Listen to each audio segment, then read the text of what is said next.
Hey everyone! Today, we're going to walk through how to import and export workflows in Engini.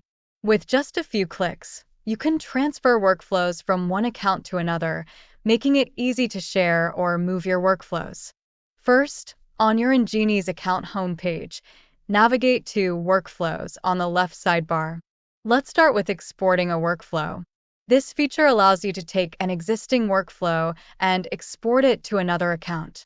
Hover over the workflow you want to export and click on the three dots. Select Export from the menu. A download of the workflow as a JSON file will begin automatically.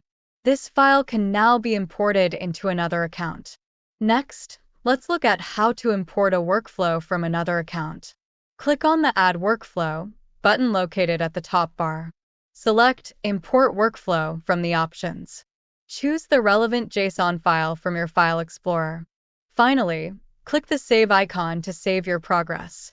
Remember, if you don't save the workflow and exit the page, your changes won't be saved.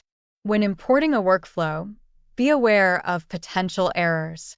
First, you might see a no connection error which occurs when the connection related to one or more activities in the workflow doesn't exist in the current account.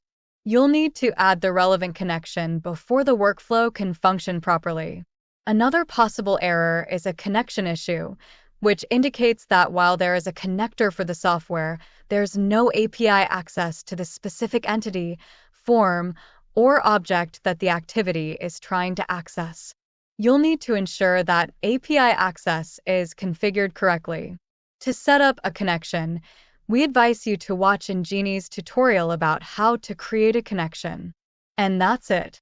I hope this guide helps streamline your workflow management.